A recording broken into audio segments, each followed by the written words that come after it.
Malaka oshirish etapida 100% hamma narsa ustozga bog'liq bo'lmaydi. Bu sizga ham bog'liq bo'ladi. Siz malaka oshirishga borishingizdan oldin sizda misol uchun to'g'ri, sizda fikr bo'ladi, borasiz, o'zingiz ustida ishlaysiz, o'zgarib, ishlaringiz o'zgarib ketadi. Shuni niyat qilib borasiz malaka oshirishga borayotganingizda. Lekin bitta narsasini hisobga olmaysiz. Natijaga erishish uchun protsess bor, ya'ni qiyinchilik qanchadir miqdorda baribir qiyinchilikdan o'tasiz.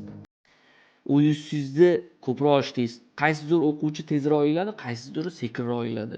Misol uchun siz qaysi toifadaligingizni o'zingiz bilasiz yaxshi. Shuni hisobga olingki, natijaga erishish uchun baribir mehnat, qiyinchilik bo'ladi. Hamma narsa ustozga bog'liq bo'lmaydi. To'g'ri, ustoz harakat qiladi, sizga qo'ldan kelgancha o'rgatadi, tezroq o'rganishligingiz uchun butun tajribasini ishga soladi. Lekin sizni o'zingizga ham katta narsa bog'liq bo'ladi.